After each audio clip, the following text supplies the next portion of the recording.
Child language acquisition, 3 little words. So let's take them one at a time. Child, when do you start being a child?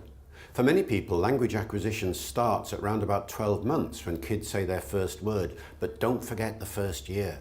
That first year of life is very important as well, and indeed before you're born, remember there are a couple of months before you're born when you're actually able to perceive in the womb something of the language that's around you. So language acquisition starts earlier than most people think. And it also ends later than most people think. When does child language acquisition stop? Well, in a sense, you know, we're all children.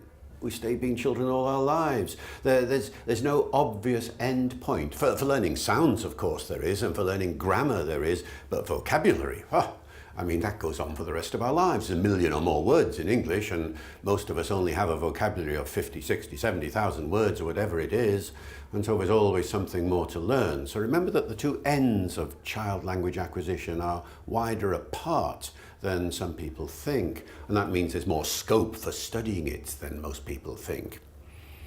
And then language, the language part. Well, remember, it's child languages acquisition. Don't think of child language acquisition as being a monolingual thing. Remember that 3/4 of the world's children are actually reared in a bilingual environment. Half the world's children in a trilingual environment.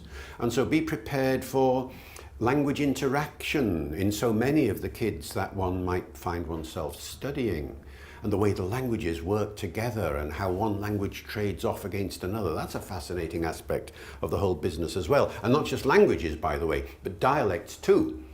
I mean, there might be something like 6,000 languages in the world, but there are, over 10,000 dialects in the world, and dialect acquisition is just as much an important part of a subject as anything else.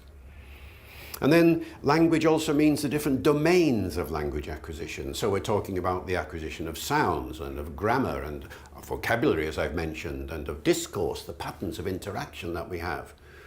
Don't try and study it all at once. That's pretty well impossible. Look at the articles in the journals of child language, and they're focusing on one aspect rather than another. Study the sounds. If you're doing that, don't do the grammar as well. If you're studying the grammar, don't do the sounds as well, at least not to begin with, otherwise you'll get swamped with data. And then one other thing, the acquisition side of things. If you're studying this, of course, the first thing you'll encounter is lots and lots of different theories of language acquisition. Well, they've all got a truth in them somewhere or other. People don't develop a theory without it being based on some aspect that's reliable, but don't fall into the trap of thinking that only one theory will explain everything.